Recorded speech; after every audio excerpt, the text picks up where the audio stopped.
टॉलस्टॉयच्या गोष्टीचं उदाहरण देत उपमुख्यमंत्री एकनाथ शिंदे साहेबांच्या आजारपणावर अत्यंत असंवेदनशील वक्तव्य करणारे संजय राऊत. तुम्हाला पंचतंत्रामधली माकडाची आणि राजाची गोष्ट माहितीये का? एका राजानं एका माकडाला आपला अंगरक्षक नेमलेला असतो. राजा झोपल्यावर माकड राखण करत असतं.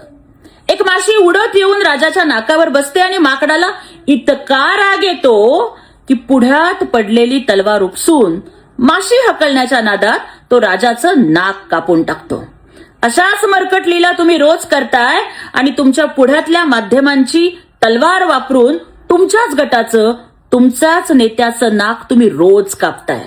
तुमच्यासारखा वाचाळ, विवेकशून्य मित्र असल्यावर उद्धव ठाकरेजींना बाहेरच्या शत्रूंची गरजच उरलेली नाही. अहो, तुम्ही जेव्हा आजारी होतात ना, तेव्हा आदरणीय एकनाथ शिंदे साहेबांनी तुमच्या भावाला फोन करून तुमच्या तब्येतीची विचारपूस करण्याची संवेदनशीलता दाखवली होती. पण राऊत, सभ्यता, संस्कृती आणि संवेदनशीलता या गोष्टींची अपेक्षा तुमच्याकडून करणं व्यर्थ आहे.